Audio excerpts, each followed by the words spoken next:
morning to everyone.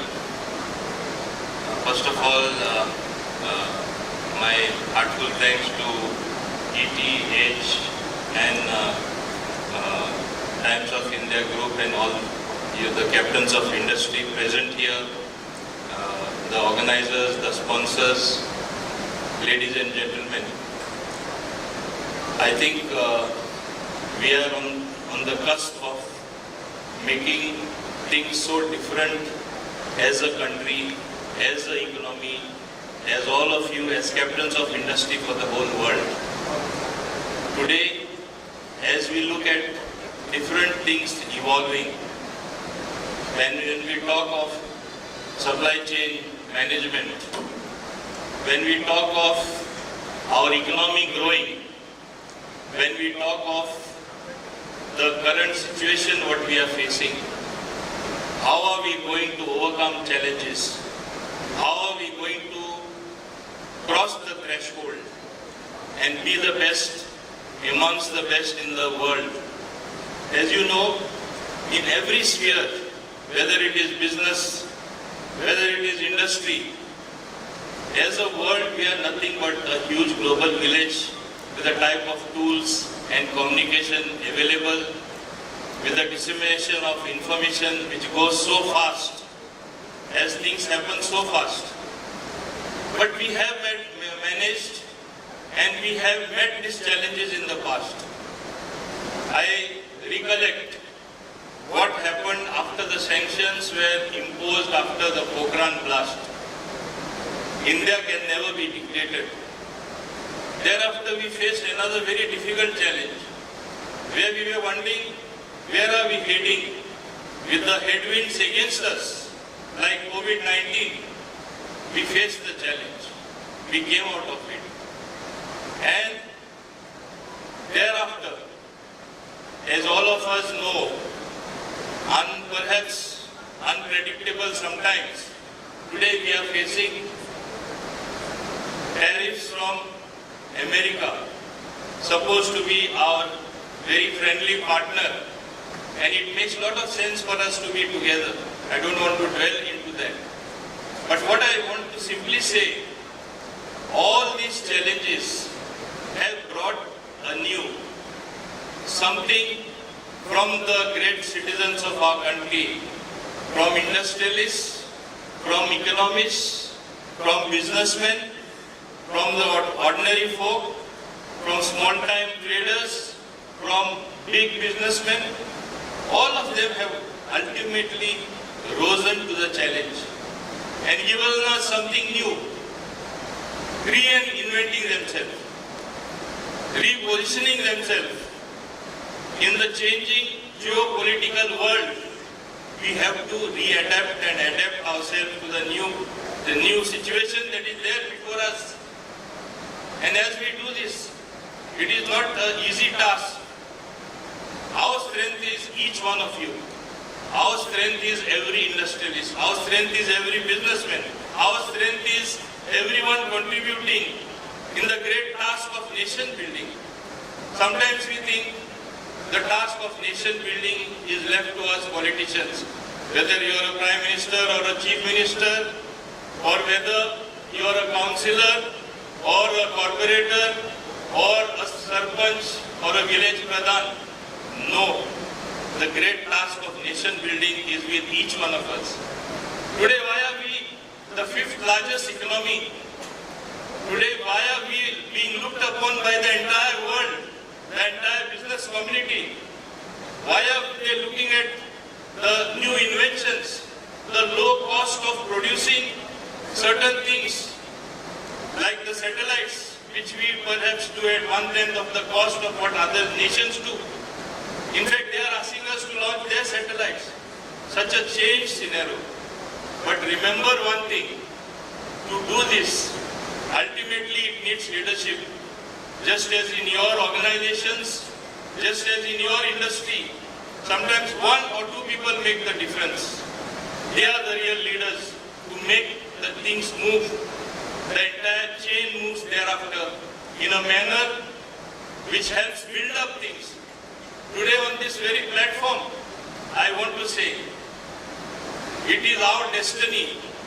It is our good fortune that to get all of you together to perform, to do something different, to build up the country's economy while you grow. We have in the leadership of Sri Narendra Modi, one of the greatest leaders I call him, who has brought this mass together, these forces together, propelling all of you and showing you that you have it in yourself to move and propel our country forward. As you know, even to clap you need two hands. And to clap, to achieve something at a very high level in terms of building and becoming the fifth largest economy in such a short time. Now moving to be the third largest economy, there is no doubt about that. Who has done it? He has done it. And I am not saying so because I belong to that party or I am from that party. I am first a proud Indian. I like my Bharat. I like the way the largest democracy in the world is functioning. Has this functioning been without its pitfalls? Have we been moving forward without having a lot of criticism, sometimes undue criticism, sometimes hitting below the belt? I know of situations because I myself, I want to confess here, I had come from another party, that is the Congress party. I had seen the functioning for a long time. I am a seven-term MLA continuously. I have seen things, how they used to function. Just because you could not produce these very results, you could not get the mass of people together, the majority of people wanting to do something in nation building, something to do for the country. Don't blame others. And in the bargain, what is happening today? We are letting our own country down. We have to go abroad to propagate. Things are not happening the way it should have happened. Totally, things I don't want to mention here and again repeat things which are actually should never have been said. If you are a proud Indian, if you are a proud countryman wanting your country to progress, you don't need to go abroad, criticize here. You have enough freedom.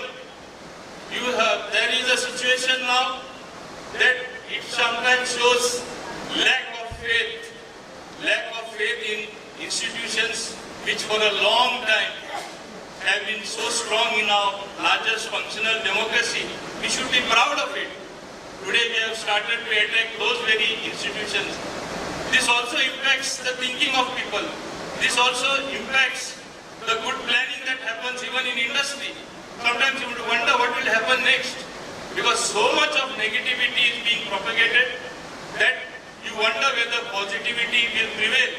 But I want to say here, just as it has always happened in our country, all over the world, positivity will always triumph, truth will always triumph, दूध का दूध, पानी का पानी has always happened in the history of this country. Take the case of our country. We were once the most prosperous nation or country in the world. Who plundered us? Who helped from the inside? It was our own Indians who let us down. You must know, as you well into history, the simple facts tell you so. People from the inside let us down by helping the invaders, by helping those rulers who ruled us for so many years and helped us to pull us down as a country. And today, in today's world, with the social media, again that thing has started to happen. People openly, they have no qualms about doing certain things or even publicly saying. First it was at a premium, even if you to say something wrong, people used to condemn you if you do such a thing. Today it has become as a matter of habit. People are saying it day in and day out. But ultimately, things will settle down and you look at facts. Look at the reforms introduced for all of you.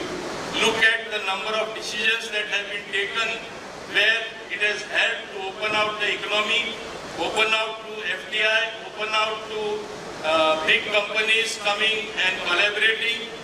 All states making a beeline, trying to attract the most valuable industry. and we are leaders today, we are leaders and pioneers in this particular section. And I want to say here, we have today all the states making a beeline. Goa also, we have done quite a few things. I want to mention here, since I am from Goa. We introduced a new industrial policy. Everything was made transparent, available on the website, on the digital platform as far as what type of industry is welcome, where land is available, where it is not available. We brought about reform in GIDC, something called Goa Industrial Development Corporation, where 23 industrial estates showed you where land is available. We freed more land, we allowed free transfer of businesses from one hand to another, which previously was not allowed. Again, pointing towards ease of doing business.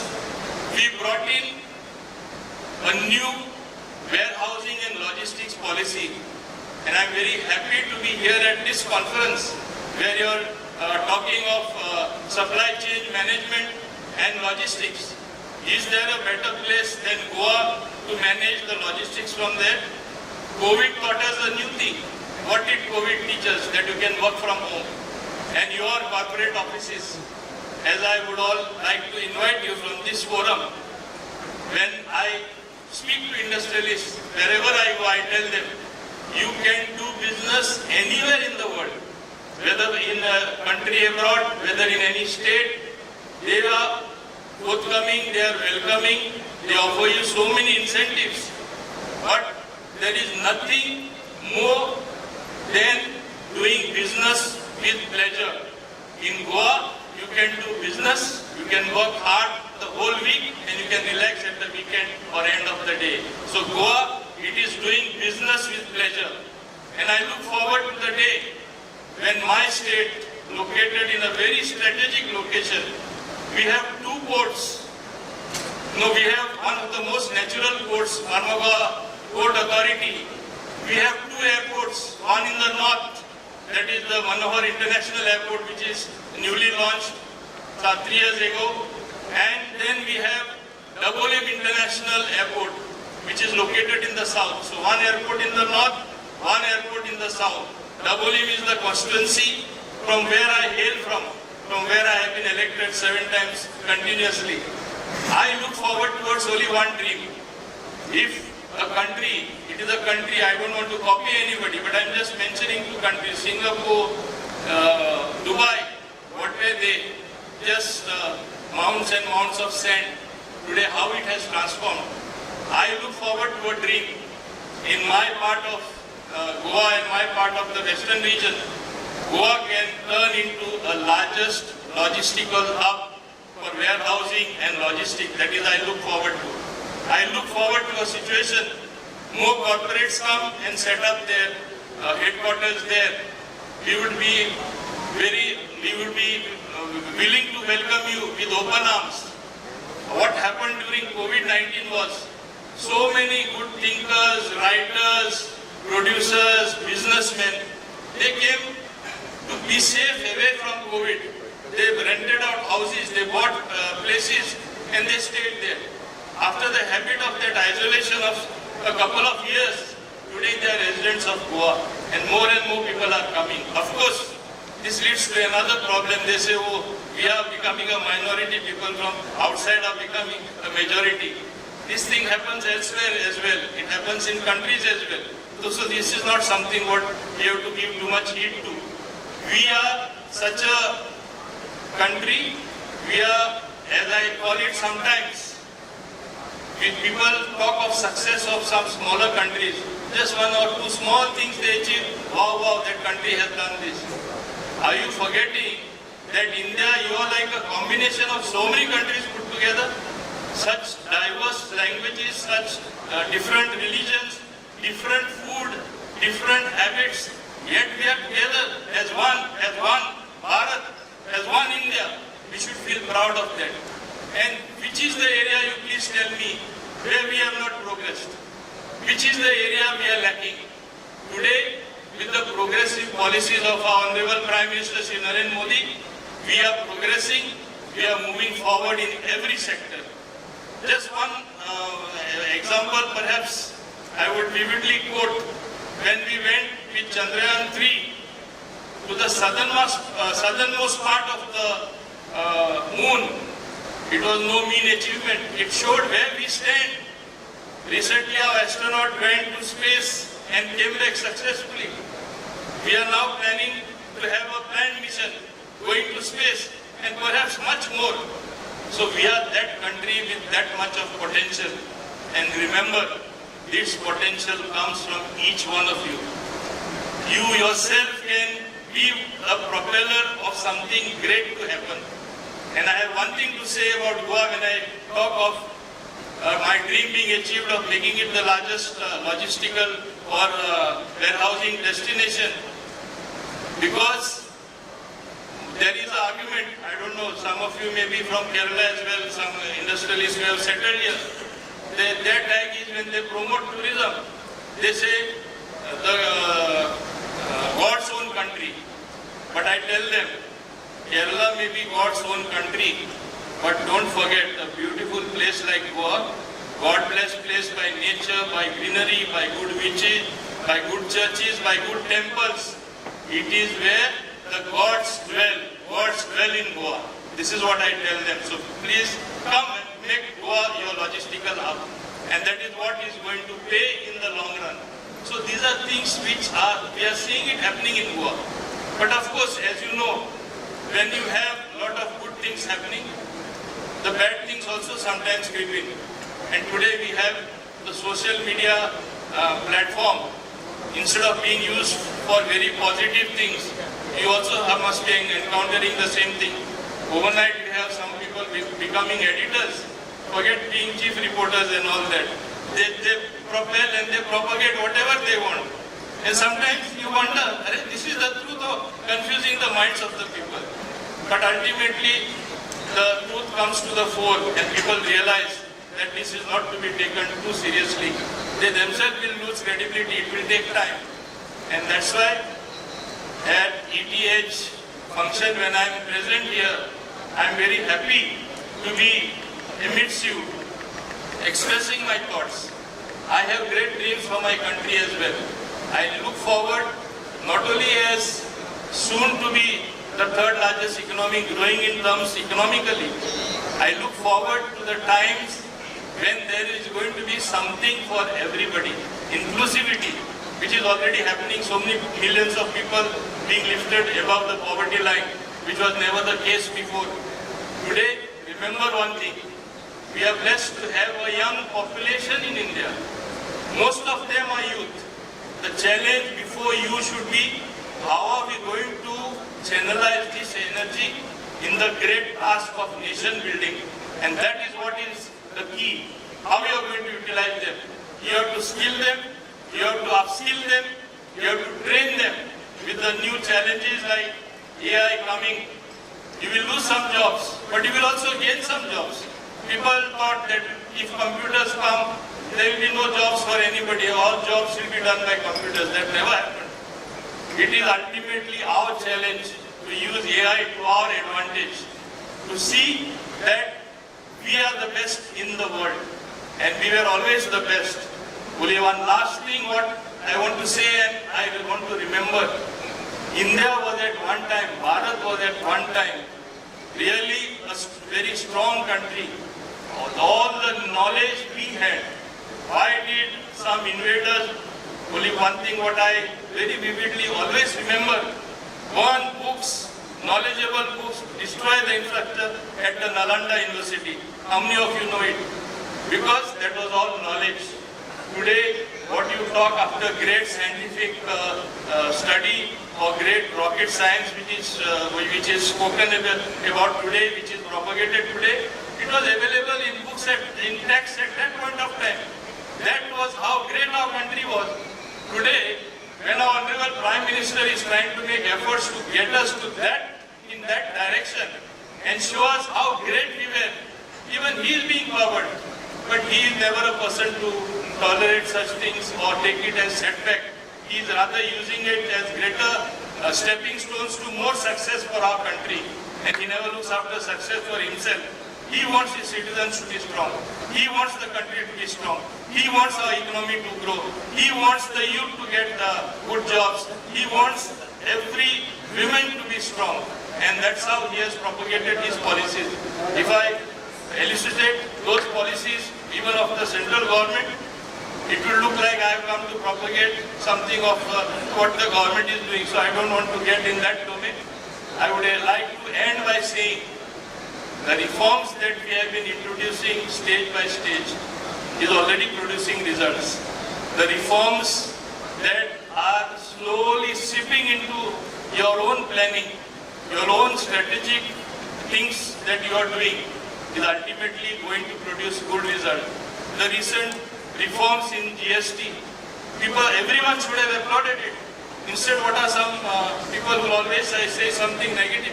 Oh, loss of revenue. What about the mass consumption that is going to take place? What about the money in the hands of the people which is going to come, which is again going to give you some amount of GST in smaller quantums, but at a larger level? This is going to compensate that. I remember I was member of the GST Council for 7 long years, right from the time of its formation. I know what challenges we face. I was laughed at when I used to say we will cross 1.5 lakh crore collection per month in the next 2 years or next 1.5 years. People used to mock, oh, 1 lakh पहुंचेगा तो बहुत हो जाएगा. Today we have sometimes reached 2 lakhs and on an average 1.85 lakhs crore collection every month. Is that not success for us? Are these not great reforms which have introduced at the most appropriate time to take our country forward so that we really march towards that progress which any nation looks forward to? So this is what we have achieved. Once again, I want to thank all the organizers. Forgive me, I accept Tapan. I think I have forgotten the other names. Please forgive me if I am not taking your names, but my heartfelt thanks for inviting me and making me part of this program. I was very much keen to attend the program when the word logistics came, and because logistics is something which we deeply need to improve, whether in terms of cost, whether in terms of realigning everything. And today it is possible through a digital platform. With AI at your disposal, slowly but steadily, these things are bound to happen. Just yesterday in Goa, I was there at a maritime conference where Viksit Maritime 2047 program, I was also one of the main speakers there. I also gave them a roadmap and I pointed to them how important it is to also grow in that sector as well. But as I look forward, it is a very happy situation. We are growing almost everywhere in every sphere and nobody can match us because of our sheer size and the type of policies being introduced, the type of strength we have achieved. I need not say after Sindoor, every Indian has got confidence, whether it is China at your border or whether it is Pakistan or somebody else as well. We just don't care. We have reached far above. And that is our confidence, that is our strength, and let us move forward with that same mindset of we being strong. Yes, we can. Yes, you can. Please do it. Take India forward. Take our Bharat country to those levels where perhaps you yourself will not imagine, oh, we have reached here. That is what we should feel. So thanks once again. And I wish you, all of you, all the very best in all your deliberations. And I'm sure you are going to get very good results after a lot of good things coming on the table, deciding what is good for the country, what is achievable, what is practical, and ultimately getting the results. Thank you very much indeed.